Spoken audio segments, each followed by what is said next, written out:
नमस्कार, आदाब, सत श्री अकाल। मैं आलम खान, एडिटर इन चीफ सूचना न्यूज़। मित्रों, जैसा आपको पता है, जन का मन कार्यक्रम के तहत हम सीधी बात कर रहे हैं। आज हम आ पहुँचे हैं विश्वविख्यात दरगाह किछोछा। आप इस समय हमारे साथ जो मौजूद हैं वो दरगाह किछोछा हज़रत मखदूम अशरफ सिमनानी के वंशज हैं और आपकी वाइफ, आपकी पत्नी शबाना खातून नगर पंचायत किछोछा की 3 बार चेयरमैन रह चुकी हैं और आप राजनीतिक में बहुत पैनी नज़र भी रखते हैं। लगातार राजनीतिक आंकड़े और बड़ा अच्छा समीकरण आपका रहता है। आप अपने ही चुनाव में खुद समीक्षा करके बताते रहते हैं कि हमारी हार हो रही है या जीत हो रही है। जैसा कि पिछला चुनाव में आपने टांडा विधानसभा से, आपकी वाइफ ने टांडा विधानसभा से विधायकी चुनाव भी लड़ा था, सैयद गौस अशरफ साहब। सैयद गौस अशरफ साहब से हम मुलाकात करेंगे। आपका हमारे शो में बहुत बहुत स्वागत है। बहुत बहुत शुक्रिया। हम शुरुआत करेंगे आपकी निगाहें पूरी दुनिया में, पूरे देश में, प्रदेश में, यहाँ से लेके और गांव स्तर तक रहती है, बूथ स्तर तक। तो हम शुरुआत करेंगे कि भारत की राजनीति आज कहाँ जा रही है। देखिए, जहाँ तक भारत की राजनीति का सवाल है जी, तो हर एक प्रदेश में अलग अलग स्थिति और परिस्थिति है। अब जब हम साउथ की बात करेंगे, साउथ इंडिया की बात करेंगे, जी जी, तो वहाँ पर सच्चाई ये है कि वहाँ एनडीए के पास कुछ है नहीं जी। ले देकर। एक कर्नाटक है। कर्नाटक की जो परिस्थिति है, जो हालात हैं, लगभग लोग जानते हैं वहाँ पे स्थिति क्या है। इसमें कोई शक नहीं। पिछले विधानसभा में कांग्रेस वहाँ पर एब्सोल्यूट मेजॉरिटी में आई, बल्कि प्रचंड बहुमत में आई जी। और उस 28 सीट में पिछले 2019 में बीजेपी ने 25 सीट जीती थी और एक मैं समझता हूं कि शायद जेडीएस को गई थी और बाकी 1-2 सीट कांग्रेस के हाथ। मगर यही परिस्थिति वहां पर बिल्कुल बदली हुई नजर आ रही है। पिछले चुनाव में इसमें फर्क, बहुत फर्क है। जो हो सकता है कि वहां पर कांग्रेस को 18-20 सीट मिल सकती है, जो स्थिति है वहां पे। नहीं तो कम से कम 15 सीट तो मिलनी चाहिए। एनडीए का तो दावा है 400 पार। देखिए, दावा तो 500 पार भी कर सकते थे। 543 है तो 500 पार भी दे सकते थे। लेकिन कुछ तो आंकड़ा होगा 400 पार का उनका। देखिए, एक बात बताएं, हिंदुस्तान में ऐसे वाकयात हुए हैं जहां पर 400 अब तक भारत के इतिहास में सिर्फ एक बार हुआ। वो भी जब इंदिरा जी की हत्या हुई और उनकी शहादत के बाद जो चुनाव हुआ, उसमें राजीव गांधी जी की जो उस टाइम की कांग्रेस सरकार थी, तो उसमें प्रचंड बहुमत मिला जो 400 पार। अब रही बात पिछली बार की, जब आप बात करेंगे तो आप ये मान के चलिए कि 2019 का जो चुनाव हुआ उसमें विपक्ष नाम की कोई चीज थी ही नहीं जी। और पुलवामा में जो हमारे देश के नौजवानों की जो शहादत हुई जी, अफसोस इस बात का है कि ये पहली भारत की राजनीतिक पार्टी ऐसी रही है जिसने शहादत को कैश करने की कोशिश किया, शहादत के नाम पर वोट मांगा। और जिन लोगों ने, बहुत से लोग इसमें मैं जानता हूं, जिन्होंने कभी भारतीय जनता पार्टी को वोट नहीं दिया था, उन लोगों ने भी अपनी भावनाओं को में बहते हुए उन्होंने भाजपा को वोट दिया। वैसा माहौल 2019 में वैसा माहौल नहीं था, बिल्कुल कहना में किसी के पक्ष में। तो उसमें बीजेपी को 303 सीटें आई, ठीक है ना, और पूरे एनडीए को मिला के 353 हुई। अब क्या लग रहा है? अब देखिए, कोई सवाल ही नहीं। अब इनका सही मानों में देखा जाए कि इनका जो एनडीए नाम है खाली जी, ठीक है ना, तो ना इनके पास सही मानों में एन है, ना डी है, ना ए है। आप चले जाइए महाराष्ट्र में, ठीक है ना, दगी कारतूस जो हैं, चाहे वो क्या नाम है वहाँ के मुख्यमंत्री जी हों, चाहे अजीत पवार हों, ये सब दगी कारतूस है वो इनके साथ। जिसमें से क्या नाम है, मुख्यमंत्री जी की जो मतलब जिसे आप असली शिवसेना और नकली शिवसेना में चल रहा है मामला, तीर कमान लेकर है, 15 सीट पे सीट लड़ रहे हैं वो। अजीत पवार की 4 सीट पे लड़ रहे हैं। तो मुश्किल से इन लोगों को 1-2 सीट अगर आ गई तो वो आ गई। अच्छा, दूसरा इनका जो सबसे मजबूत एनडीए का गठबंधन है वो है बिहार में, जो नीतीश कुमार जी जो 15-16 सीट पर लड़ रहे हैं, उनकी और दयनीय स्थिति है, ठीक है ना। तो ये वो खुद ही आइसोलेशन में समझिए चले गए हैं, जो उनकी पोजीशन है। तो बाकी जो इनका गठबंधन है, तो उनके गठबंधन में कोई 2 सीट पे लड़ रहा है, कोई 3 सीट पे, कोई 4 सीट पर। लेकिन यूपी में तो बहुत मजबूत है। देखिए, जहां तक उत्तर प्रदेश की बात है, इसमें कोई शक नहीं है कि उत्तर प्रदेश में भी इनके खिलाफ माहौल है, मगर अफसोस इस बात का है जो यूपी के अंदर कि इन सब के बावजूद जो एक सच्चाई है वो, क्योंकि आपने मुझे, मैं आज की डेट में बहुत से लोग हो सकता है ये समझते हो कि मैं बहुजन समाज पार्टी हूँ, मैं ये भी कहता हूँ कि मैंने बहुजन समाज पार्टी और पद दोनों को ही मैंने छोड़ दिया। जी बिल्कुल। मगर वास्तविकता जो है, जो सच्चाई है कि मैं बहुजन विचारक, जी, बहुजन समाज के विचार से पूर्ण रूप से मैं सहमत हूँ और सहमति व्यक्त करता हूँ, मगर सारे विचार अलग हो जाते हैं जब सच्चाई की बात आए, फैक्ट की बात आए तो वो करना चाहिए। सपा और बसपा का गठबंधन 2019 में उत्तर प्रदेश का सबसे मजबूत गठबंधन, जो कामयाबी के शीर्ष पर था 1993 में भी राम लहर के समय, मगर 2019 में वो धराशायी। वह क्या है कि इस टाइम जो है हर एक सीट पर कास्ट बेसिस पे चुनाव हो रहा है जी, और लोकल मुद्दों पे चुनाव हो रहा है। तो जैसे आप अब यहीं की मिसाल ले लीजिए, हम बहुत दूर नहीं जाएंगे, अम्बेडकर नगर। जी अम्बेडकर। तो आप जब अम्बेडकर नगर पे आ रहे हैं तो वही समीकरण आज हम देख रहे हैं जो इंडिया गठबंधन के प्रत्याशी हैं, जो 14 का था। 14 में समाजवादी पार्टी की सरकार थी, अखिलेश यादव जी मुख्यमंत्री थे, राम मूर्ति वर्मा जी कैबिनेट मंत्री थे, 5 सीट विधानसभा में विधायक उनके थे, अहमद हसन साहब मरहूम एमएलसी भी थे, कैबिनेट मंत्री भी थे, और सारी ताकत लगाने के बावजूद 2,34,000 पर आकर अटक गए थे। क्या मैं जानना चाहता हूँ मैं जानना चाहता हूँ क्या राम मूर्ति वर्मा जी ये कह सकते हैं कि उनको कुर्मी वोट नहीं मिला था? क्या यादव समाज के लोग कह सकते हैं कि हमने यादव वोट नहीं दिया था? क्या मुस्लिम समाज के बड़े नेता कह सकते हैं कि मुस्लिम समाज का वोट समाजवादी को नहीं किया था? तो यादव, कुर्मी, मुस्लिम पोलिंग के बाद 2,34,000 हुआ। चलिए कुछ वोट प्रतिशत बढ़ा हुआ है, वो उसको देख लिया जाता है, मगर ये भी तय करेंगे पोलिंग का परसेंटेज क्या हो रहा है। तो मैं समझता हूं कि ये भी वही के आसपास, ढाई के आसपास रहेंगे। आपके इस सवाल को जानने का हमने भी और लोगों से प्रयास किया था, तो लोगों को ये बताना है कि उस समय मोदी जी की लहर चल रही थी, तो तमाम लोग जो है हरिओम पाड़े की तरफ भागे थे। अच्छा, उस समय लहर चलिए मान लिया साहब की लहर थी मोदी जी की जी, अखिलेश जी तो मुख्यमंत्री थे जी। तो आप मुझे बताएं कि क्या इतने फ्लॉप लीडर थे अखिलेश यादव? ये तो स्वीकार कर ले कि अखिलेश यादव की फ्लॉप लीडरशिप थी। अब मैं जो बताना चाह रहा था कि 5 विधायक उस टाइम भी थे जी, सरकार थी, आज 5 में तो लंगड़े विधायक हो गए, 2 विधायक तो आपके पास है ही नहीं। दर्शकों को बता दूं कि समाजवादी पार्टी के टांडा अम्बेडकर नगर लोकसभा में या अपने अम्बेडकर नगर में 5 विधायक समाजवादी के हैं, जिसमें से 1 विधायक 2 विधायक जी, एक गोसाईगंज जी, एक गोसाईगंज विधायक भी समाजवादी के हैं, अभय सिंह जी, मगर बाकी और जलालपुर के विधायक हैं राकेश पांडे जी। रितेश पांडे जो इस समय भारतीय जनता पार्टी के प्रत्याशी हैं, उनके पिता हैं राकेश पांडे अभी मौजूदा में समाजवादी पार्टी के हैं, लेकिन ऐसा माना जा रहा है कि वो समाजवादी में बागी है, और इसी तरीके से अभय सिंह को भी बागी बताया जा रहा है। जी बताएं। बताया नहीं जा रहा जी, वास्तव में बागी हैं। भारतीय जनता पार्टी को समाजवादी की वो विधायक हैं। असल में समाजवादी के लोग अपने काले चरित्र को छुपाते हैं, स्वीकार नहीं करते। आप कहिए कि हाँ, हमारे जिन लोगों ने, जो माइनॉरिटी के लोगों ने अपना वोट देकर समाजवादी को, इनको विधायक बनाया था, इन्होंने तो जाके अपनी आस्था की बुनियाद पर बीजेपी को वोट दे दिया।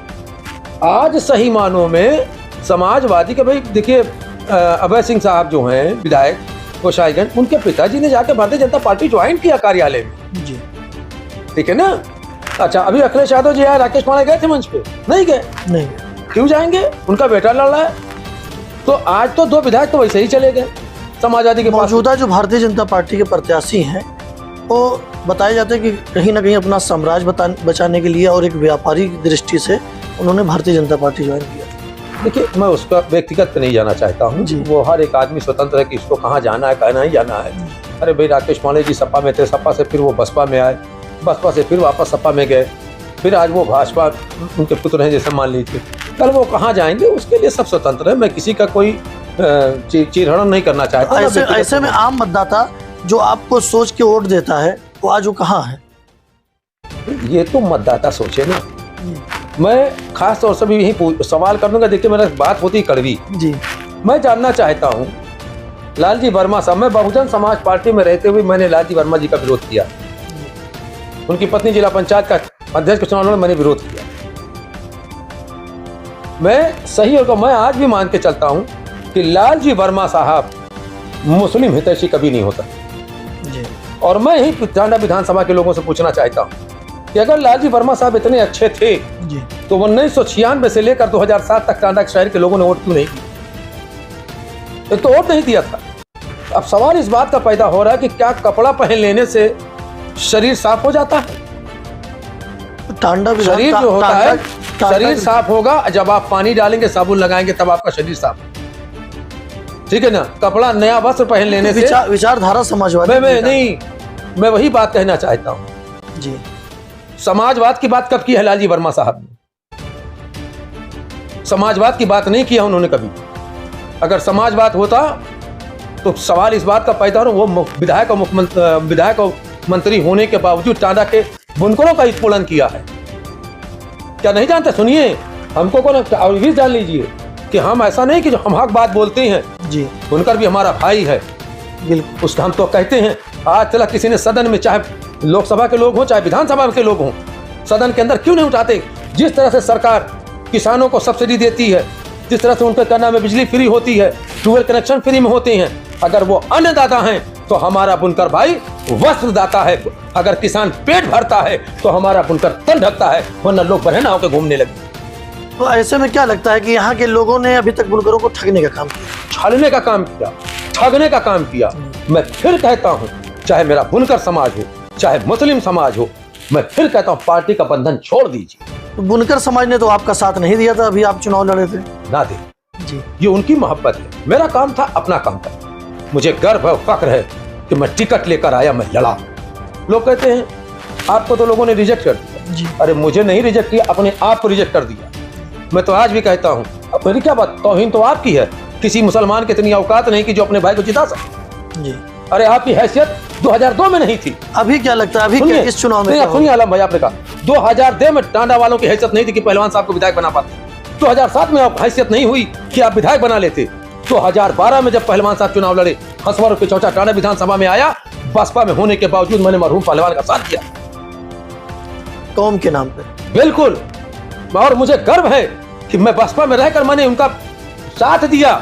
और बहुजन समाज पार्टी के चाहे तिरवंदर साहब रहे हों, चाहे क्या नाम है लालजी वर्मा साहब रहे हों, चाहे वो क्या नाम खुद हमारे राकेश पांडे जी भी थे, रामचंद्र लाजभर भी थे, सारे लोग थे। और जिसमें सबसे बड़ी ताकत तो तिरवंदर साहब की थी। उन्होंने मुझे पार्टी से नहीं निकाला, उन्होंने मेरी भावनाओं का आदर किया कि अगर गौस अशरफ ने अजीमुल्लाह पहलवान का साथ दिया तो एक मुसलमान की हैसियत से दिया। मैं आज आपको और बताना चाहता हूँ जी, बसपा ने तब तक टांडा से मुस्लिम प्रत्याशी नहीं दिया जब तक कोई मुसलमान चुनाव लड़ रहा। मगर वहीं जलालपुर में 1996 में शहीद खां को टिकट दिया, वहां के मुसलमान नहीं समझे, हार गए वो। 2002 में हाजी कमर रियाज साहब को टिकट दिया, मात्र 5000 से आ रहे। अगर 3000 वोट इनको इधर और आ जाता तो ये विधायक हो जाते। तो क्योंकि वहां पे कोई माइनॉरिटी नहीं था, इस वजह से माइनॉरिटी को टिकट दिया। इस बार ये कहा जा रहा है जो विधायक के लिए यहाँ पर आपके चुनाव लड़े थे जलालपुर से, माननीय कमर हयात साहब, इस समय लोकसभा के बसपा प्रत्याशी चुकी है।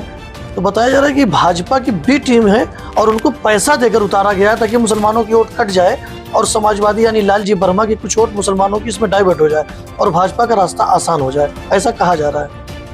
अफसोस है कि जो लोग ऐसी बात कर रहे हैं, निहायत शरीफ व्यक्ति हैं हाजी कमर हयात साहब। मैं चैलेंज करता हूँ, किसी की माँ ने वो दूध नहीं पिया है जो हाजी कमर हयात के किरदार और कैरेक्टर को खरीद सके। क्या किसी से कम हैसियत हाजी कमर हयात साहब की है? कारोबारी एतबार से 3-3 बार 4-4 बार वो वहाँ के चेयरमैन रहे। अफसोस होता है कि अगर कोई, और मुझे अफसोस होता है कि अगर कोई मुसलमान भाई अगर कहे अपने मुंह से, क्या हम इतने जमीर फरोश हो गए हैं कि क्या नाम है कोई टिकट दिलवा पाएगा? अब मैं ही जानना चाहता हूँ, हाजी कमर हयात साहब वही व्यक्ति है ना कि 2002 में राकेश पांडे के खिलाफ, राकेश पांडे समाजवादी से लड़े थे और ये बहुजन समाज से लड़े थे। क्या राकेश पांडे ने टिकट दिलवाए थे? अच्छा हिलाना बात कर रहे हैं। अच्छा क्योंकि नहीं कहता कि क्या नाम है लालजी वर्मा ए टीम है बीजेपी की? अरे ए के बाद भी आता है ना जी, पहले बी है कि पहले ए? पहले बताइए मुझे। नहीं, ए है, लेकिन तो ए कौन है? भारतीय जनता ए है समाजवादी। अब सुनिए, जी मुलायम सिंह यादव सदन के अंदर जी मोदी जी की प्रशंसा करते हैं।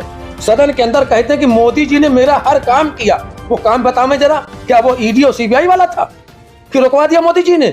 और आशीर्वाद देते कि आप प्रधानमंत्री फिर से बंद कराइए।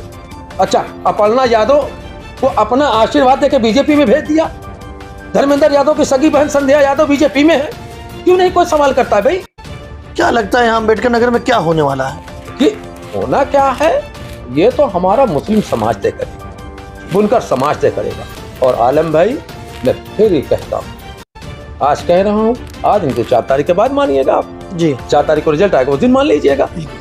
लड़ाई से बाहर है गठबंधन प्रत्याशी।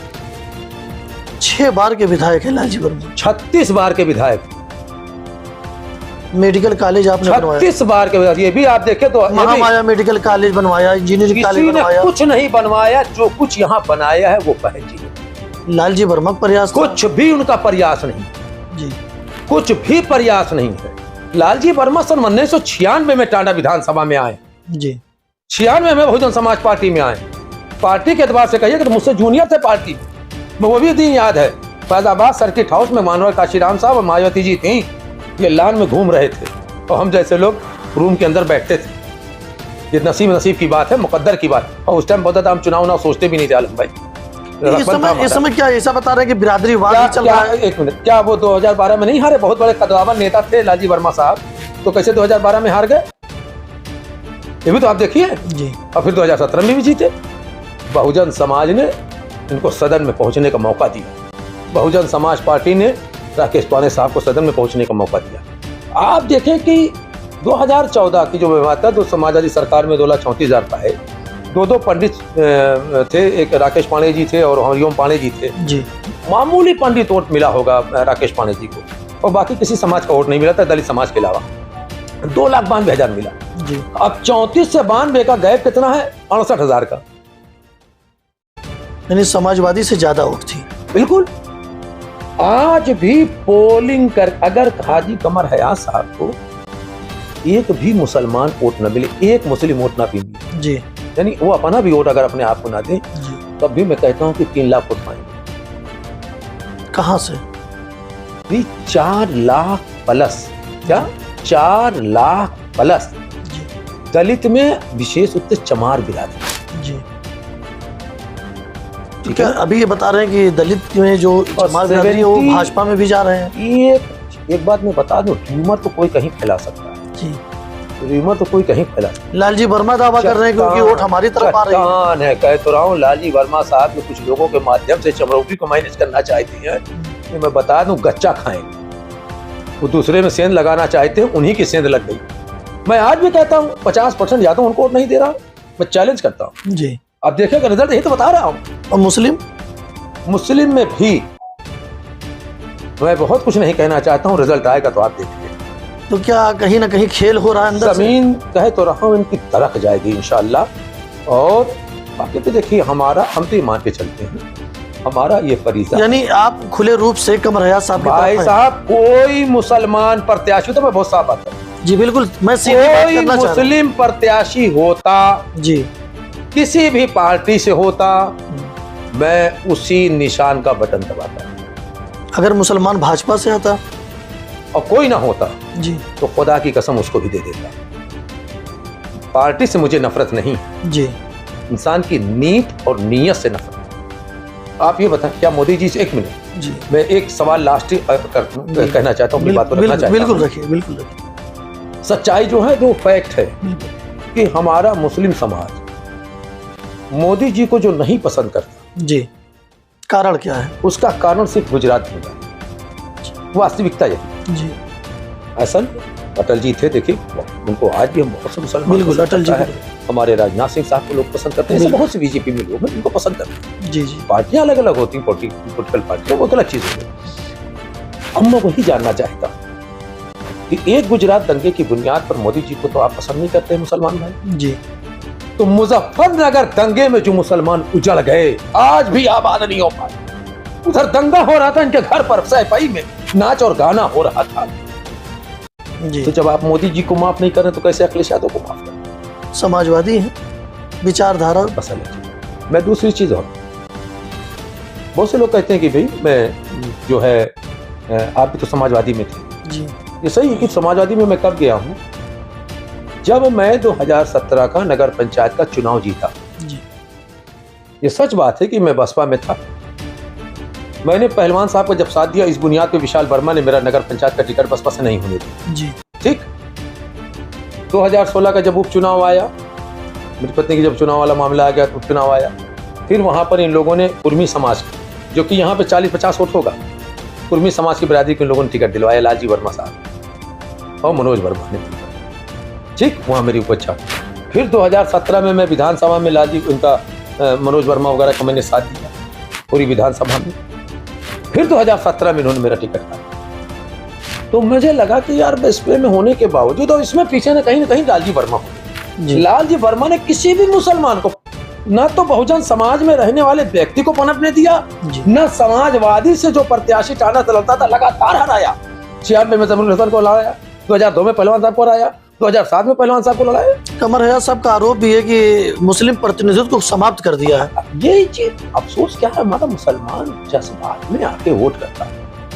जिस दिन मुसलमान सोचने लगेगा ना, उस दिन हकीकत सामने आएगी। लेकिन मुसलमान जो कह रहा है, भाइयों को यह सोचना चाहिए। जी जी, हाजी कमर हयात को बहुजन समाज पार्टी ने टिकट दिया। आज प्रचार और प्रसार कौन कर रहा है? हमारे दलित समाज के लोग, हमारी चमार बिरादरी के लोग झंडा और डंडा उठाए हैं। अरे मुसलमानों, शर्म करो, तुमसे तो अच्छे हमारे दलित समाज के लोग हैं, तुम्हारे भाई का झंडा लेकर कंधे पे चल रहे हैं। अरे कम से कम यार आप अपना वोट तो दे दो यार। मुस्लिम समाज ये कह रहा है कि कांग्रेस पार्टी से गठबंधन हो गया है और गठबंधन में एनडीए सरकार को हटाने के लिए इंडिया गठबंधन के साथ हो है। अच्छा, उत्तर प्रदेश में जरा बताए थे कांग्रेस की क्या हैसियत है, क्या % वोट है, तो नहीं बताई। लेकिन वो पूरा हिंदुस्तान जब सपा बसपा का गठबंधन यूपी में कुछ नहीं कर पावा। हम कहा मुसलमान की इतनी हैसियत और औकात नहीं है कि किसी सरकार बनावे या कोई की सरकार बिगाड़ सके। आपकी हैसियत तब हम मानेंगे जब आप अपना कोई एक विधायक और सांसद बनाए लो। जिस दिन आपकी हैसियत सांसद और विधायक बनाने वाली हो जाएगी, उसी दिन आप सत्ता बदलने की हैसियत रखोगे। बहुत बहुत शुक्रिया। जैसा कि आपने देखा दोस्तों, एकदम साफ और सीधी बात आप कर रहे हैं। आपका कहना एकदम लक्ष्य है कि यहाँ पर जो मुस्लिम प्रतिनिधित्व है, हम उसको बचाने के लिए कमर हयात का खुल के सपोर्ट कर रहे हैं। बहरहाल आने वाली 25 मई को आप सभी लोग चुनाव मतदान करने जरूर जाइएगा। मतदान आपका अधिकार है।